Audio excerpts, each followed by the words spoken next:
Kinsey se sentía como un niño sin preparación, jugando a los soldados. Qué estúpido había sido al pensar que podía ser una suerte de guerrero. Siguió los pasos de Holmes, más impresionado con la perspicacia de su compañero de batalla cada segundo que pasaba. Los dos hombres salieron del parque, cruzaron Bayswater Road y se dirigieron a la estación de Paddington. A Kinsey no le sorprendió ver que las entradas a la estación estaban repletas de policías. Se subieron los cuellos al cruzar Pratt Street. Un teléfono que sonaba en una cabina azul llamó la atención de los agentes. Uno de ellos sacó una llave de su bolsillo y abrió la cabina. A Kinsey le quedó dolorosamente claro que la tecnología estaba ayudando a difundir la noticia de su vida más deprisa de lo que ellos podían correr. Unos ladridos distantes le llamaron la atención. La táctica de Holmon había fracasado. Los sabuesos aún seguían sobre su pista. La policía de la estación estaba ahora completamente alerta, buscando en todas direcciones. Holmon agarró a Kinsey del brazo y lo apartó de la estación. Se desviaron hacia los terrenos adjuntos al hospital. La gente se agolpaba afuera, preocupada por los seres queridos que se hallaban en el interior. Kinsey se dio cuenta de que Holmon estaba apostando sus vidas a que estuvieran demasiado preocupados por sus propias aflicciones como para fijarse en dos fugitivos que se colaban entre ellos. Trataron de caminar lo más lenta y despreocupadamente posible para no levantar sospechas, mientras el ladrido de los perros se acercaba cada vez más. Los familiares mirando a su alrededor interrumpía sus cavilaciones. Su instinto de supervivencia le decía a Kinsey que corriera. Holmon lo sujetó fuerte. No, le dijo entre dientes. Nunca lo conseguiremos caminando como si nada por las calles. La policía está por todas partes. No vamos a ir por las calles, replicó su compañero. Vamos a ir por debajo de las calles. Al cabo de un momento, Kinsey perdió pie de repente y se cayó. A punto estuvo de meter la cara en un agua de olor nauseabundo. Se encontró delante un pequeño canal urbano. Holmon descendió tras él y sin un momento de vacilación marchó por el agua pútrida a pesar de que llevaba sus mejores zapatos de piel. Miró atrás a Kinsey con expectación. Kinsey observó el canal. Apestaba a suciedad y a excrementos humanos. Los ladridos se oían con más fuerza. La policía se estaba acercando rápidamente. El hedor de las cloacas les hará perder el rastro, susurró Holmes. Vamos ahora. Kinsey se tapó la nariz y la boca para protegerse de la pestilencia y lo siguió. Se suponía que eran los héroes quienes perseguían a los villanos, pero allí estaban, cubiertos de suciedad y perseguidos por los perros. La fortuna finalmente parecía favorecerlos. Al doblar una curva descubrieron una barca que había abandonado en la costa. El nombre estaba grabado con plantilla en el lateral y desgastado por los elementos. Consejo de Fomento Metropolitano. Echaron la barca al agua. Holmon cogió el único remo y empezó a bogar. Al acercarse al paso subterráneo de Warwick, sorprendió a Kinsey al virar a la derecha en lugar de hacerlo a la izquierda, lo que los habría llevado al oeste y lejos de la ciudad. Es hacia el otro lado. Arthur le lanzó una mirada. Van Helsing afirmaba en su telegrama que Drácula lo había atacado en su habitación del Grand Hotel. La siguiente frase es la clave. Renfield es mi santuario, en la gran casa del santo patrón de los niños, al lado de la cruz del rey. Van Helsing sigue en la ciudad. A Kinsey no le importaba, colocó la mano en el remo, frenando el impulso de Holmes. Deberíamos huir mientras podamos. Siempre podemos volver cuando las cosas se calmen. Una especie de fuego pareció arder tras los ojos de Arthur. Su mirada transmitía valentía, pero también locura. Kinsey recordó la mirada que había visto en los ojos de Van Helsing. Holmes le apartó la mano del remo y continuó bogando hacia la ciudad. Al cabo de un rato reparó en un borboteo procedente debajo de su asiento. Por supuesto, habían abandonado la barca porque tenía una fuga. Kinsey miró el agua pútrida que llenaba la barca y miró a su alrededor en busca de algo con lo que achicarla. No había nada. Aguantando la respiración y tragándose el vómito, juntó las manos y echó agua por los lados, pero se filtraba más deprisa de lo que él podía achicar. Holmon remaba lo más rápidamente que podía. Pasaron sin ser vistos por varios túneles bajo las calles del canal que rodeaba Regent's Park. Debería haberme apuntado el maldito equipo de remo de Oxford en lugar de al de esgrima, murmuró.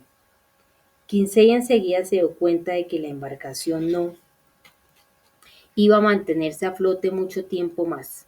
El agua ya les llegaba por encima a los tobillos. Holmon, que había llegado a la misma conclusión, maniobró y condujo el bote fuera del túnel y salió de nuevo a la superficie. Abandonaron la embarcación junto al almacén de la fábrica de gas. Holmon caminaba con paso firme hacia el sur, chapoteando con los zapatos empapados. Se acongojó al ver un zarcillo de humo verde serpenteante que se deslizaba por el cielo nocturno. El Lyceum todavía estaba ardiendo, y lo haría durante días. El fuego había destruido sus sueños junto con el teatro. Basarab nunca podría responder las muchas preguntas que quería hacerle. Basarab. Kinsey no estaba seguro de si debía llorar o maldecir a su mentor. Había muchas preguntas ardiendo en su corazón, y las respuestas se habían perdido en la llama. Se sentía arruinado y viejo. La muerte se estaba acercando, podía sentirlo. Al cabo de un rato se dio cuenta de que Holmon lo estaba llevando hacia la estación de Saint Pancras. ¿Ha dicho que Van Helsing sigue en la ciudad?, preguntó Kinsey. El telegrama dice: la casa grande del santo patrón de los niños. Van Helsing se ha trasladado ahora al Midland Grand Hotel, el que está encima de la estación de Saint Pancras. San Pancracio es el santo patrón de los niños y está al lado de la estación de King's Cross. Kinsey no compartía el entusiasmo de su compañero por averiguar lo que les había querido indicar Van Helsing. Para llegar al hotel aún tenían que pasar esas dos estaciones, que seguramente estarían repletas de policías. Al acercarse al hotel, Kinsey se sintió atemorizado por su tamaño y por el esplendor gótico italiano. Un adjetivo como grande se quedaba corto, alzándose contra el cielo nocturno, parecía ominoso y adusto. Holmon empujó a Kinsey tras uno de los arcos cuando se aproximó un automóvil de la policía. Un agente alto y uniformado sostuvo un dibujo para que otros agentes lo vieran. Lee, susurró Holmon al reconocer al agente. Kinsey vio el rudimentario parecido que tenía aquel dibujo con ellos. Seguramente era obra de uno de esos artistas aficionados que trabajaban en el Strat y que ofrecían a cambio de un chelín hacerles un retrato a los transeúntes. Holmon sacó un cigarro y le lanzó una caja de cerillas a Kinsey. Luego bajó la cabeza y se agachó bajo el arco a resguardo del viento. Kinsey comprendió la treta. Encendió la cerilla y protegió la llama con las manos. Los policías pasaron a su lado, con el recuerdo del dibujo de Lee fresco en sus mentes. Comprobaron los rostros de cada peatón que pasaba, pero no prestaron atención a Holmon ni a Kinsey. No era nada extraño que dos hombres les dieran la espalda para encender tranquilamente un cigarro. Holmon dio una calada y colocó la mano sobre el brazo de Kinsey para calmarlo. Esperaron un momento más hasta que Lee volvió a subir a su vehículo y se alejó. Drácula nos ha manipulado para ponernos en peligro a cada paso, murmuró Kinsey al seguir a Holmon hacia la entrada principal del Midland Grand Hotel. ¿De verdad cree que ese viejo loco tiene la clave de nuestra supervivencia? ¿Supervivencia? Holmon se detuvo ante la puerta principal y le dedicó a Kinsey una mirada extraña. Mientras Drácula muera, ¿qué importa? Sin dar más explicaciones, entró en el vestíbulo del hotel. Aquí yace el cuerpo de Bram Stoker, representante del mayor actor de todas las épocas, Sir Henry Irving. Stoker trató de apartar la imagen, pero cada vez que cerraba los ojos veía lo que seguramente sería el epitafio de su lápida. Estaba a punto de caer el telón de su vida, y no habría ningún bis. La amarga ironía no se le escapaba. Había empezado su vida como un niño postrado en la cama, y terminaría sus días como un viejo postrado en la cama.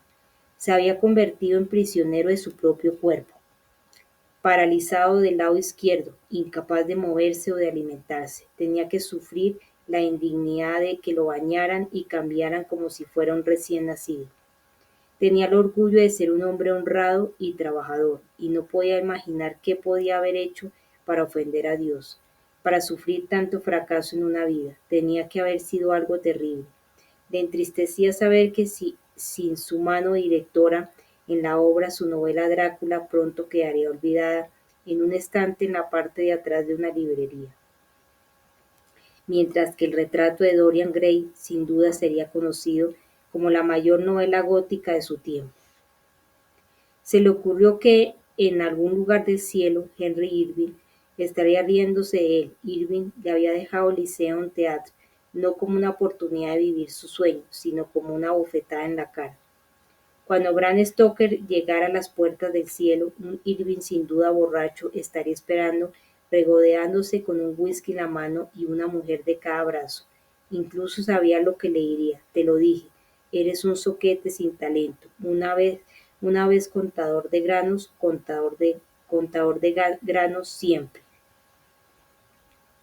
A escasa distancia el Big Ben empezó a sonar. Cada campana consecutiva le recordaba a Stoker que la cuenta atrás había comenzado. 9 campanadas, las 9 en punto. Su mujer se había retirado a sus aposentos, igual que su enfermera. Esa era la hora que más odiaba, solo, incapaz de moverse, atrapado en sus pensamientos. De repente sintió frío como si la temperatura en la habitación hubiera bajado 10 grados. Se había apagado el fuego, trató de levantarse y llamar a la enfermera. Solo podía mover la boca parcialmente. Apenas podía girar el cuello para ver que las sombras, creadas por la luz de la luna que se filtraba entre la persiana, empezaban a moverse. Stoker trató una vez más de llamar, pero solo logró emitir un gruñido bajo. Abrió los ojos en busca de otra alma que estuviera con él en el dormitorio. No había nadie. Se esforzó en escuchar cualquier sonido o respiración, pero no oyó más que la suya. Un extraño ruido, como de un arañazo, le hizo contener la respiración. Al principio pensó que era un ratón que hurgaba bajo las tablas del suelo, pero el sonido creció como si fuera un cincel grabando madera. Su miedo se intensificó. Había alguien en la habitación. Una sombra se separó de la pared y bloqueó la luz de la luna al pasar junto a la ventana y reptar a los pies de su cama. Stoker cerró el puño y golpeó la cabecera, tratando de gritar. Observó con impotente incredulidad que la sombra empezaba a cobrar la silueta humana, convencido de que estaba teniendo una pesadilla terrible. Movió el cuerpo para poder rodar de costado, tratando de usar el brazo que le funcionaba para alcanzar la silla de ruedas que se hallaba junto a la cama. Si lograba llegar a la silla, quizá conseguiría escapar. Cuando su mano estaba a punto de agarrar el brazo de la silla, oyó un silbido en el aire. Algo le golpeó con fuerza en el pecho y lo derribó. Se quedó sin aire en los pulmones, pugnó por respirar. Un furibundo gruñido llegó a sus oídos. Parecía proceder de ninguna parte y de todas al mismo tiempo. Sintió que una manada de lobos salvajes había rodeado su cama. La masa de sombra negra se echó adelante y lo envolvió. Era pesada, como si tuviera otro ser humano encima que lo aplastara. En su cama, Stoker trató de debatirse con las escasas fuerzas que le quedaban. Gritó cuando algo le pinchó el cuello. No sintió dolor, pero sabía que su cuerpo se estaba vaciando de sangre. La sombra estaba viva y él pronto estaría muerto. Había cometido un terrible error. El loco al que había conocido en un bar hacía tantos años no le había contado simplemente una historia entretenida. Aquel hombre había tratado de advertirle de que los vampiros existían. La luz de la luna que entraba por la ventana se proyectó otra vez sobre Stoker cuando la sombra se movió. Ahora podía ver lo que había golpeado el pecho. Era un ejemplar de su novela. Sobre la cubierta vio una palabra garabateada por una garra salvaje. Mentiras. Kinsey no podría haber imaginado que hubiera algo más impresionante que la gran catedral de Notre Dame, pero estaba asombrado por la inmensa y ostentosa grandiosidad del Midland Grand Hotel. Se sentía fuera de lugar, con aquel aspecto despeinado, apestando y con la ropa cubierta de hollín. Se apoyó contra la columna de mármol, verde con la intención de pasar desapercibido, procurando mantener la distancia con cualquier cliente que cruzara el vestíbulo. En marcado contraste, Holmon estaba tan seguro de sí mismo que pasó entre la multitud, caminando por el suelo de mármol multicolor hasta el mostrador de recepción de caoba labrada a mano. No le importaba el aspecto que tenía ni cómo olía, ni siquiera que sus zapatos estuvieran empapados. Seguía siendo Arthur Holmon e infundía respeto. El conserje nervioso corrió hacia él. Lord Godalming, qué exquisita sorpresa. Si lo hubiera sabido, habría tenido un sastre y un mozo esperando. Holmon ni se inmutó. ¿Un sastre? Dios mío, ¿para qué? Podría prepararle un traje en menos de... Holmon levantó la mano para interrumpirlo. No será necesario. Estoy buscando a un huésped llamado Renfield.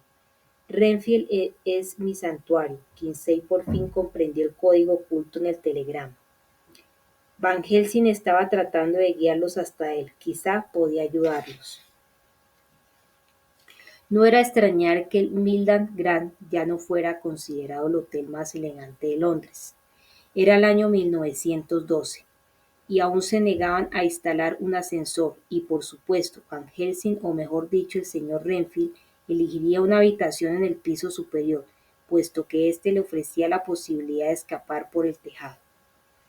Aquella gran escalera de caracol parecía interminable. Holmon subió sin pararse a descansar ni una sola vez. Kinsey, en cambio, se vio obligado a detenerse una segunda vez. Al recuperar el aliento, levantó la cabeza a un cielo azul cobalto, con estrellas de pan de oro pintadas en el techo catedralicio. Era como si estuviera subiendo las escaleras del cielo. En una cámara que daba al rellano había un lienzo mural de San Jorge matando al dragón, algo muy apropiado teniendo en cuenta la misión que acometía. A medio camino del pasillo, Holmon se detuvo y miró a su alrededor para asegurarse de que estaban solos. Desenfundó discretamente su revólver y comprobó que estaba completamente cargado. Solo podemos suponer que Van Helsing envió el telegrama. En caso de que estemos llegando a una trampa, es mejor estar preparados. Según el señor Stoker, ¿no debería llevar balas de plata?, preguntó Kinsey. Confunde el folclore, igual que el señor Stoker. Las balas de plata están reservadas a los hombres lobos, señor Harker, replicó Holmon con una sonrisa satírica. Kinsey no compartía su diversión. Si era una trampa, su vida correría el mismo riesgo.